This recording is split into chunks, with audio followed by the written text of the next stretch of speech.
saya selalu melihat dalam konteks bahwa bukan siapanya, tapi apanya kita Mas Hendra.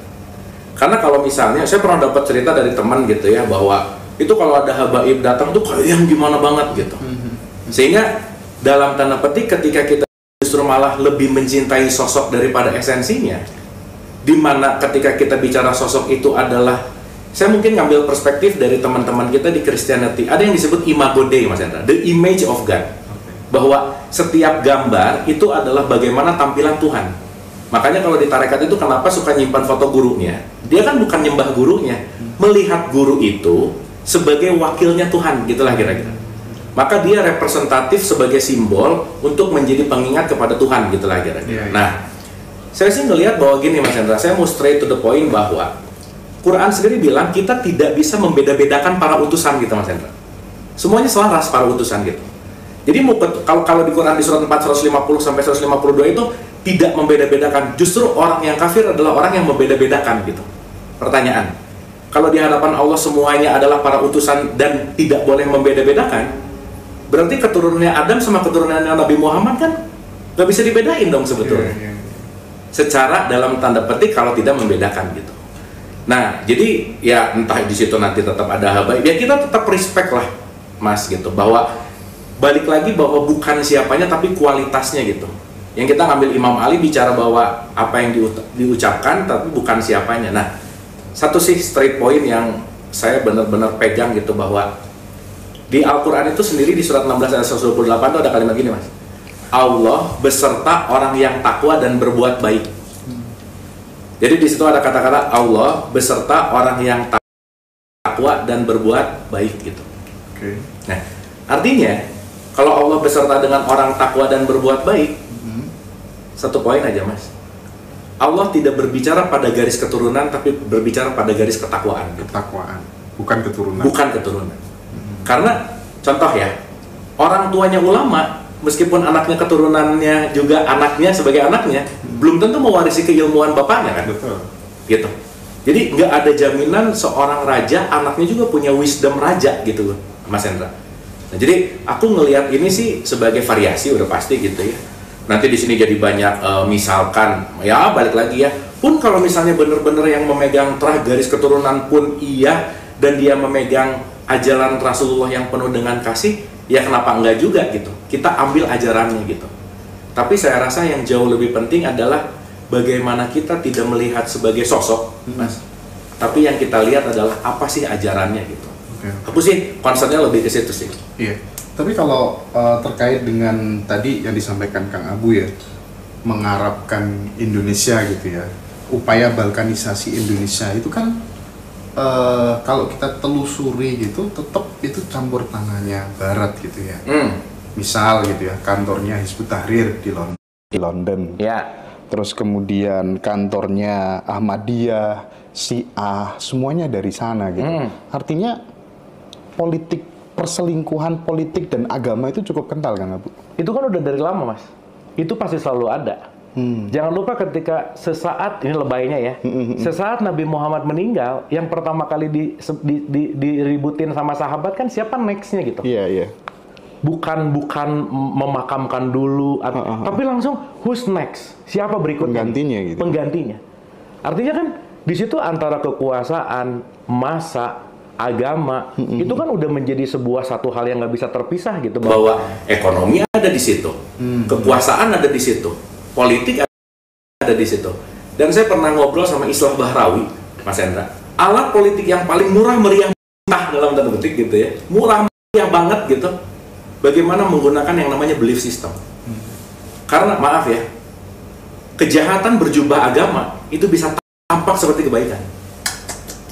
Itu kan ngeri gitu. Apalagi dengan kita bicara dalam konteks figur otoritas, bahwa figur otoritas seorang yang agamawan apa dan lain-lain, tetapi di belakangnya memiliki kepentingan dan lain-lain, kata kuncinya kembali kepada bagaimana penguasaan sebagai sebuah kepentingan yang di situ pasti ada tujuannya, nggak pernah lepas kaitannya sama politik, kekuasaan, kepentingan. Ya disitulah permainan-permainan yang penting untuk kita waspadai sih sebenarnya, Mas Hendra. Oke. Gitu. Makanya kan gini Mas, kenapa sih kita tuh penting berakal Mas? Kenapa nalar ini penting untuk selalu dipakai gitu? Karena ketika si nalar ini lupa atau si nalar ini dalam tanda petik ya balik lagi ya, kita cuma ikut-ikutan, mengikuti dogma, mengikuti doktrin, ya akhirnya cuma ngikutin gelombang-gelombang yang kita bahkan nggak tahu bahwa kita dalam tanda petik ada dalam diperalat sebagai massa gitu misalnya. Kan itu yang menarik konten. Iya. Dan ya balik lagi ya, mayoritas yang kejadian. Kalau udah mayoritas kan ya balik lagi ya. Suara terbanyak itu seakan-akan seperti benar gitu loh Mas. Iya. Itu aja sih. Kang, kalau di Arab Saudi sekarang kan tafsir itu udah mulai diubah kan. Ya. Jadi tafsir-tafsir lama termasuk kemudian orang sudah boleh buka jilbab kecuali di Haramain gitu ya. Ulama-ulama Wahabi mulai dipenjarakan gitu ya. Itu tuh artinya kan Arab sendiri sudah sadar gitu. Bahkan pengen seperti orang Nusantara zaman dulu, sementara yang kita pengen mundur. Nah, kita ngikutin siapa sebenarnya? Itu tuh gimana menurut Kang Abu gitu, tafsir-tafsir yang sudah mulai diubah? Ya, gitu. Saya rasa Mas itu terjadi suatu perubahan yang sangat revolusioner ketika kepemimpinan yang sekarang gitu. Karena mau nggak mau, suka nggak suka, bahwa segala bentuk apapun kan harus adaptif dengan perkembangan gitu loh Mas Hendra. Makanya kita penting untuk membedakan mana ajaran, mana budaya gitu misalnya. Ketika kita berbicara, katakanlah ini adalah sebuah pakaian misalnya, dan ini adalah ajaran, atau bahasa gampangnya gini lah, Nabi Muhammad sikat gigi pakai siwak, itu kan budaya, ajarannya adalah bersih gitu Mas. Bukan berarti ketika kita sekarang ingin mencontoh dan menteladani Nabi Muhammad terus sikat giginya pakai siwak gitu, nggak gitu dong. Karena segala sesuatu itu berlaku seiring dengan kedinamisan zaman. Kan yang nggak hilang itu adalah ajarannya sebetulnya. Pun representatif ajarannya menjadi teknologi misalnya, atau menjadi apapun yang bentuknya sekarang masuk ke dalam dunia modern dalam tanda petik, kan yang terpenting adalah nggak kehilangan ajaran murninya sebenarnya. Nah, yang menarik adalah ketika sekarang Arab justru malah open mind, melihat keselarasan, melihat segala sesuatu yang bentuknya perlu perubahan, karena tahu bahwa ternyata esensinya bukan di pakaiannya gitu, esensinya bukan di cara makannya gitu misalnya, tapi tetap aja mengedepankan konteksnya yang disebut dengan yang namanya kebahagiaan misalnya, perdamaian gitu misalnya. Iya. Sehingga kalau kita bicara kan ada kalimat gini, saya lupa ya, salah satu syekh besar, bahwa belajarlah jadi manusia dulu sebelum beragama, humanity before religion gitu. Jadi manusia dulu. Mas Hendra maaf ya, orang jahat beragama bisa makin jahat loh. Karena ketika di agama tahu ada jihad yang boleh ngebunuh agama lain, karena kalau dia punya sifat dasarnya pembunuh, beragama bisa makin membunuh nggak kira-kira? Iya. Betul? Iya benar. Berarti bukan agama yang merubah apapun, dia hanya jalan gitu. Tapi orangnya. Makanya saya selalu agak bicara gini sih Mas. Islam tuh kebanyakan dipeluk, nggak pernah dikerjain Mas. Makanya aku memeluk Islam, bener nggak? Iya, dipeluk mulu gitu, tapi tidak disetubuhi gitu loh, tidak disatu menjadi sebuah laku gitu kira-kira, katakanlah begitu. Nah jadi balik ke pertanyaan ke pertanyaan Mas Hendra tadi, bahwa ketika kita berbicara dalam konteks apapun tetap ranahnya adalah mana ajaran dan mana budaya gitu. Saya rasa gitu sih Mas. Oke. Jadi kalau misalnya tetap bertahan dengan tafsir-tafsir yang kuno seperti itu, bisa jadi akan menjadi negara yang ya dia akan terbelakang. Betul. Karena kan itu kan semua mengikuti zaman Mas.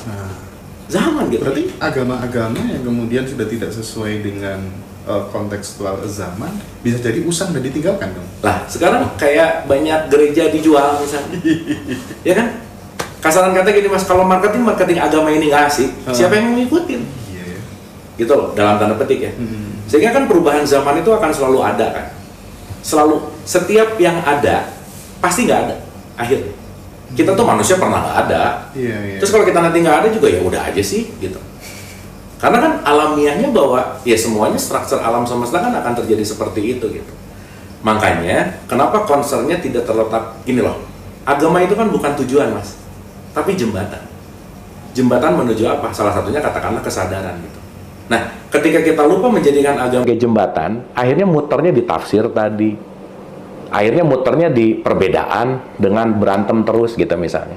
Nah, maka itulah kenapa kita di era sekarang ini kan penting banget untuk menggunakan nalar gitu Mas, critical thinking. Contoh aja, Gen Z Sekarang tuh udah nggak bisa ditakut-takutin, Mas Hendra. Kamu kalau nggak sholat dosa. Kamu kalau nggak sholat neraka gitu. Karena udah nggak logik. Udah bukan pendekatannya, udah bukan fairness gitu. Tapi understanding gitu. Pengertian gitu. Maka ketika pengertian itu hadir, saya rasa pintu gerbang perubahan seseorang datang dari pengertiannya dulu gitu. Pertanyaan. Terus kalau agama tanpa pengertian, akhirnya kan cuma jadi identitas gitu. Nah, Kang Abu kan juga concern belajar tentang Vedanta dan lain sebagainya gitu ya. Kalau di Buddha itu di surga ada bidadarinya nggak sih? Surganya orang Buddha. Ya.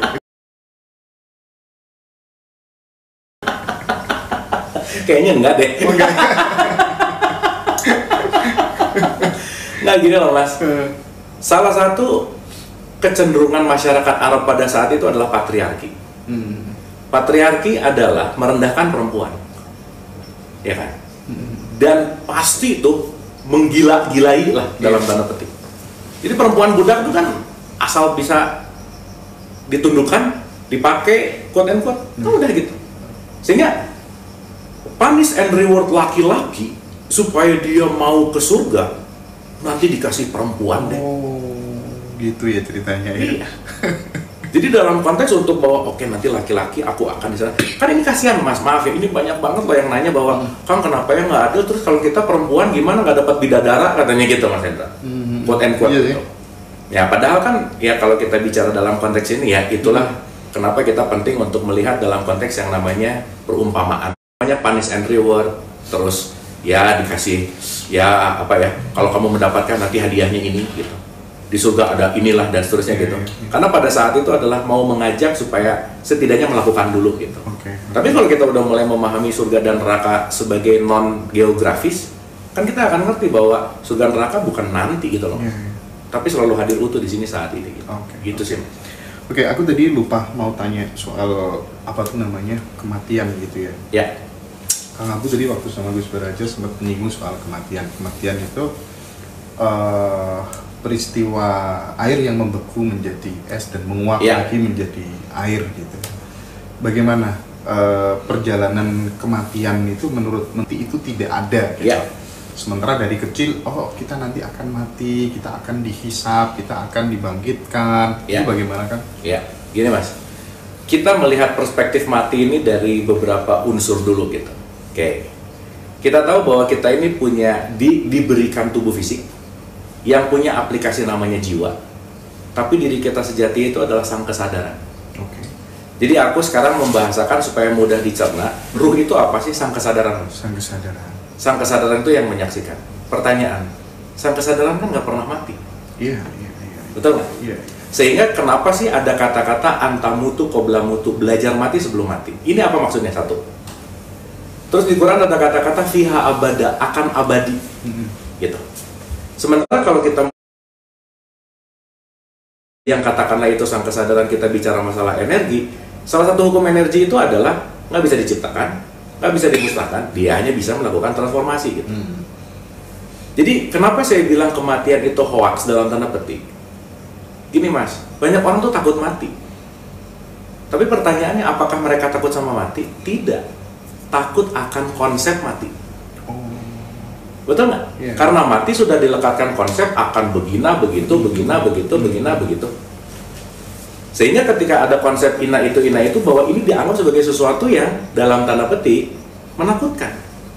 Padahal kalau kita kembali kepada innalillahi wa inna ilaihi rajiun, kita mau kembali ke Allah, gimana caranya mau kembali kalau kita nggak mati fisiknya? Betul nggak Mas? Iya, betul. Berarti kematian itu tidak terelakkan. Tetapi dalam perspektif tasawuf misalnya, itu membagi bahwa ada kematian tubuh, ada kematian ego. Bahwa yang namanya diri sejati itu kan ilaihi rojiun gitu Mas. Bahwa yang mati itu tubuh biologis aja. Contoh Mas. Saya besok tubuh biologisnya expired nih. Saya dikubur nih, si Abu nih. Tapi tayangan saya kan ada di YouTube. Bahkan even Mas Hendra ada memori tentang saya. Di diri Mas Hendra. Iya dong. Dalam bentuk memori. Gitu.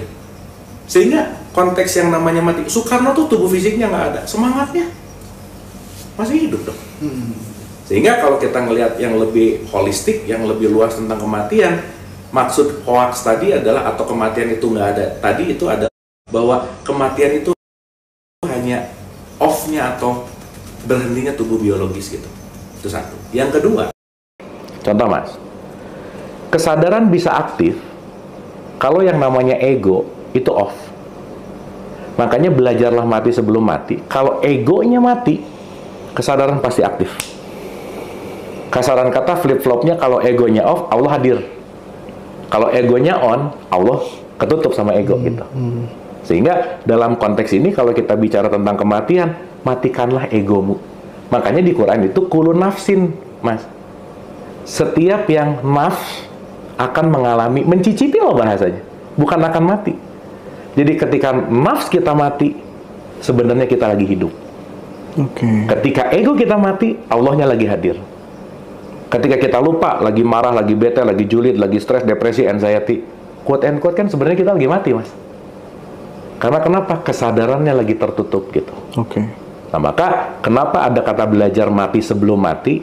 Ketika ego kita mati, sejatinya kita benar-benar hidup. Karena dalam perspektif ini, orang yang sekarang jalan-jalan belum tentu hidup, Mas. Belum tentu hidup kesadarannya. Maka disebut zombie gitu. Dia melakukan sesuatu tanpa sadar. Dia melakukan sesuatu tanpa hadir utuh gitu. Maka dia hanya melakukan dalam bentuk yang namanya kebiasaan gitu. Saya rasa sederhananya gitu, Mas. Seperti kalau Bang Dami bilang apa tuh namanya balon gitu ya? Yes. Nah, analogi balon itu ya? Yes. Betul. Ketika ditiup kan sebenarnya udara. Tapi karena dia lupa udara, karena dia melekat kepada balon yang warnanya merah, dia menganggap aku ini si merah. Balonnya hancur, tapi udaranya nggak pernah kemana-mana gitu. Nah, transformasi dari ketika kemudian sudah melebur bersama kesadaran yang consciousness yang tak terbatas itu, terus kemudian bisa lahir kembali lagi, itu transformasinya seperti apa, Kang? Ya, balik lagi kalau kita mau bicara dalam perspektif yang lebih luas, katakanlah inkarnasi gitu ya. Ya ini aku bicara dalam konteks yang namanya perspektif Hinduism misalnya, atau Buddhism gitu ya. Bahwa tumimba lahir atau yang disebut dengan yang namanya kelahiran kembali, ketika jiwanya masih ada kemelekatan ke bumi, maka dia perlu casing baru untuk pemurnian jiwa gitu. Maka dia dilahirkan. Gitu kira-kira. Nah, cuman gini, ketika kita banyak bercerita ini tentang future, Mas, tentang masa depan, ini akan menjadi topik yang banyak keributannya, perbedaannya, karena pada dasarnya kita sama-sama belum mengalami gitu. Betul nggak, Mas? Sama-sama belum pernah mati. Tetapi ketika kita bicara eskatologi atau keilmuan tentang hari akhir lah dan seterusnya, ya pelajari. Tapi saya rasa ini adalah bagian yang nice to know. Ya cukup tahu aja lah. Karena buat saya per saat ini di kesadaran saya sekarang, saya nggak terlalu penting sih nanti mau dilahirin lagi kayak, mau nggak kayak itu nanti gitu. Karena setelah lo mulai mengerti bahwa hidup itu adalah di sini saat ini. Hidup itu bagaimana kita fully present untuk menyadari bahwa besok itu ilusi.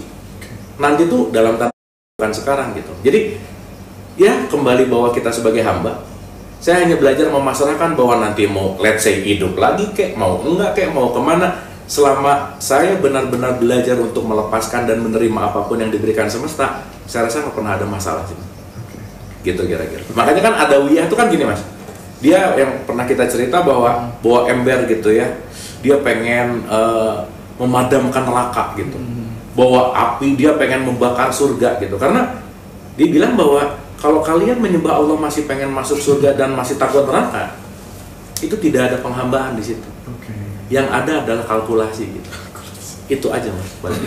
Baik, Kang. Tema yang sangat penting gitu ya tentang anak-anak. Bagaimana supaya anak-anak kita itu tidak tumbuh sebagai melati plastik, tapi benar-benar melatih gitu. Nah, ada konsep yang mengatakan bahwa jangan pernah marahi anak, biarkan dia tumbuh sesuka hatinya. Dengan begitu, anak tidak kita kontrol, dia akan benar-benar ketemu, oh ini kira-kira talentnya di mana, passionnya di mana gitu.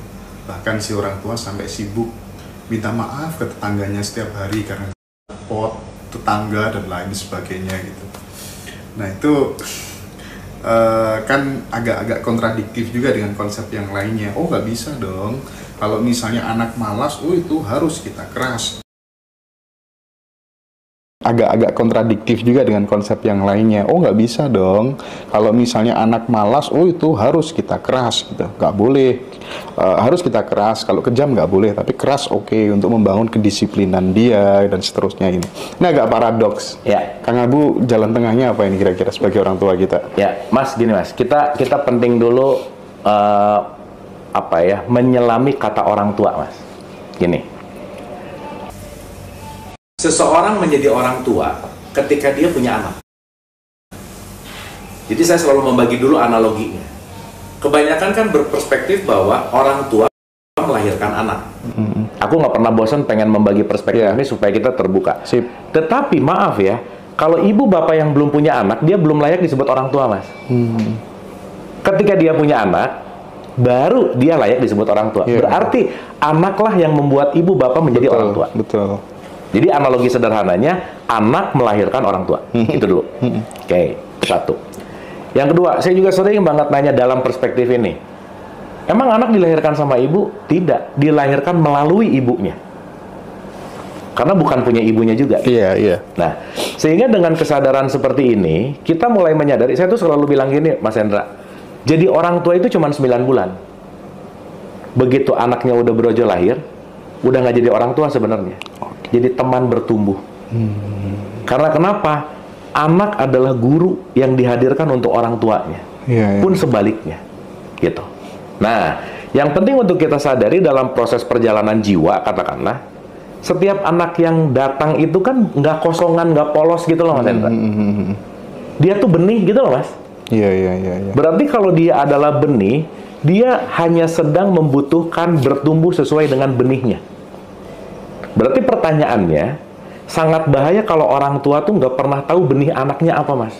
Contoh, ketika anaknya cabai, orang tuanya senang durian, mati-matian orang tua menduriankan cabai, Mas. Coba gimana? Disuruh ini, disuruh itu. Yang saya sering banget ngasih contoh, orang tuanya dokter, anaknya tuh seneng ngelukis. Orangnya bilang, alah ngelukis mau dapat atau mau makan dari mana? Padahal benihnya pelukis, coba Mas. Iya. Dan dia dipaksa untuk jadi dokter sehingga dia tidak menikmati kerjaannya sebagai dokter dan dia stres gitu. Nah, makanya kan kenapa sih sekarang kita penting banget bersyukur atas yang kita kerjakan sesuai dengan passion kita. Sekarang ketika kita bekerja hanya sesuai dengan atau hanya menggugurkan atau hanya mencari hasil gitu. Pun ini kan beda-beda ya Mas ya. Ada orang ya kepaksa dulu lah gitu. Tapi saya rasa pada akhirnya setiap keterpaksaan itu ketika menemukan passion, dia akan menemukan jalannya gitu. Nah, saya komain. Berarti ketika si anak ini diketahui benihnya oleh bapak atau ibunya, orang tua hanya bertugas sebagai tukang kebun kan? Untuk ngasih air, ngasih pupuk, dan menjaga dari hama kan? Tapi tahu dan sadar bahwa dia tuh benih yang akan tumbuh sesuai dengan apa yang sudah ditanamkan dari awal sebagai benih gitu. Nah, artinya apa? Komunikasi, Mas. Belajar bersama. Ingat ya, kenapa disebut orang tua? Orang tua itu cuman hidup lebih duluan. Udah gitu aja, Mas. Pengalamannya lebih banyak, tapi belum tentu lebih baik. Belum tentu. Makanya kalau kita mulai, ya stigma ya. Sekarang tuh kan banyak banget ya anak durhaka, Mas. Tapi kok anak durhaka lupa bahwa dia bisa gitu juga jangan-jangan bukan anaknya yang hanya durhaka, orang tuanya jangan-jangan yang durhaka. Karena orang tua yang menginstal sesuatu kepada si anak gitu. Nah, jadi pertengahannya dari perspektif atau pertanyaan Mas Hendra ini dalam pandangan saya adalah bagaimana dua-duanya menjadi teman bertumbuh gitu, Mas. Saling belajar, saling nanya gitu. Saya salah satu korban di mana dalam tanda petik saya tidak mengikuti passion, Mas. Jadi dulu saya pengen sekolah musik, orang tua nggak ngebolehin, suruh ke ekonomi. Tapi ya udah itu jalannya kan. Dalam artian dalam perspektif ini juga bukan saya jadi menyesal, tetapi ya ternyata memang jalannya dengan proses sehingga saya sekarang jadi seperti ini, itu adalah melalui runtutan panjang untuk terus bertumbuh dan berkembang gitu.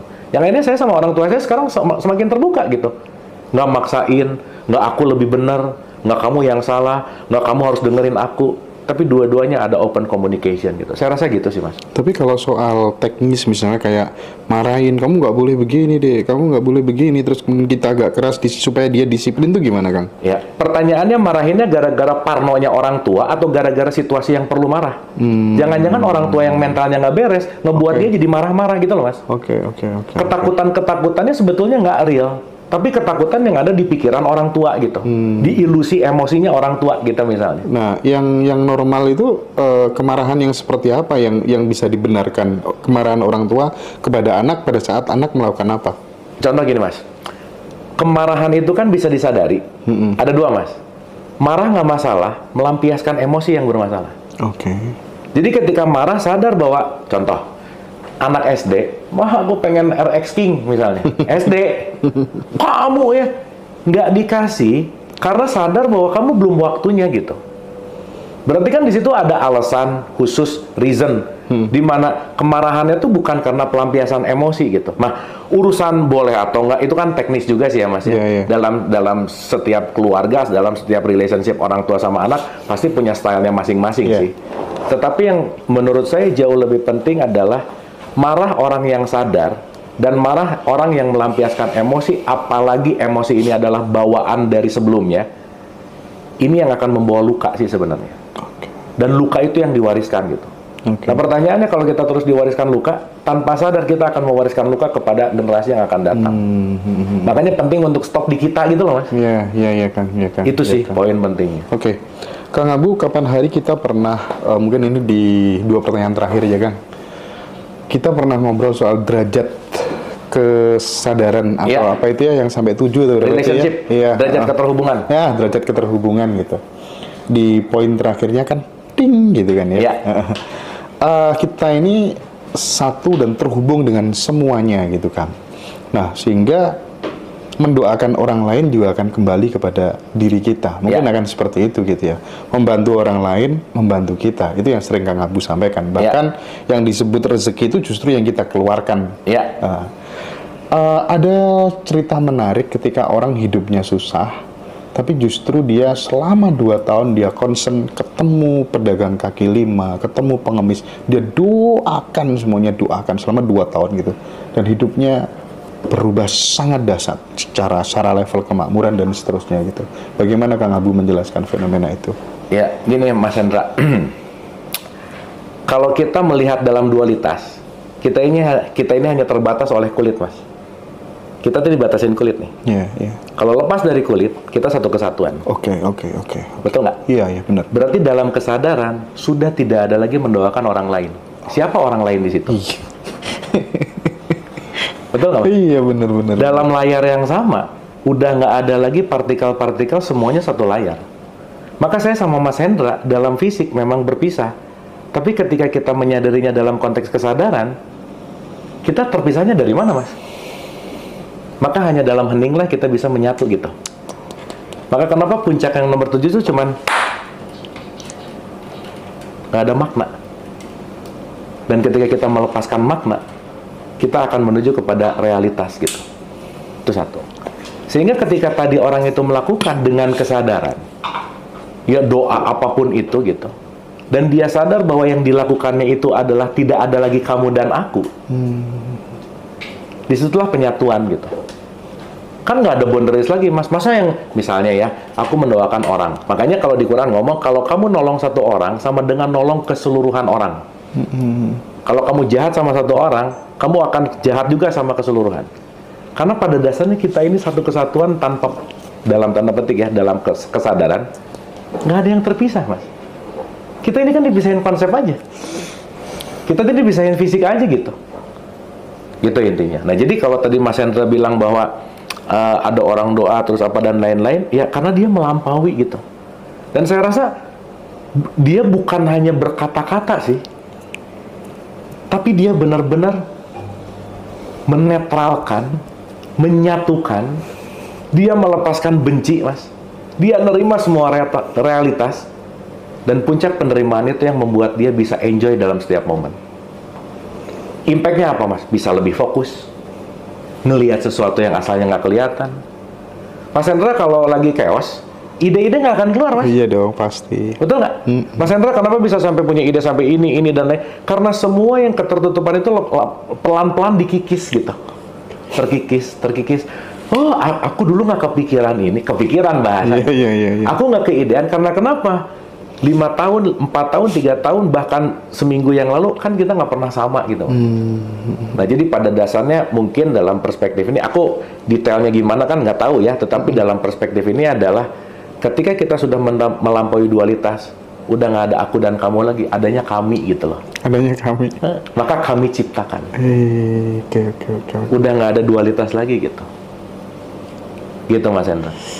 Jadi gimana saya mau jahat sama orang gitu? Iya. Gimana kita mau membenci orang gitu? Meskipun ya balik lagi ya, ego kan biasa gitu ya. Tapi begitu sadar lagi, ya ampun, gue ngejelekin dia, kan aku juga.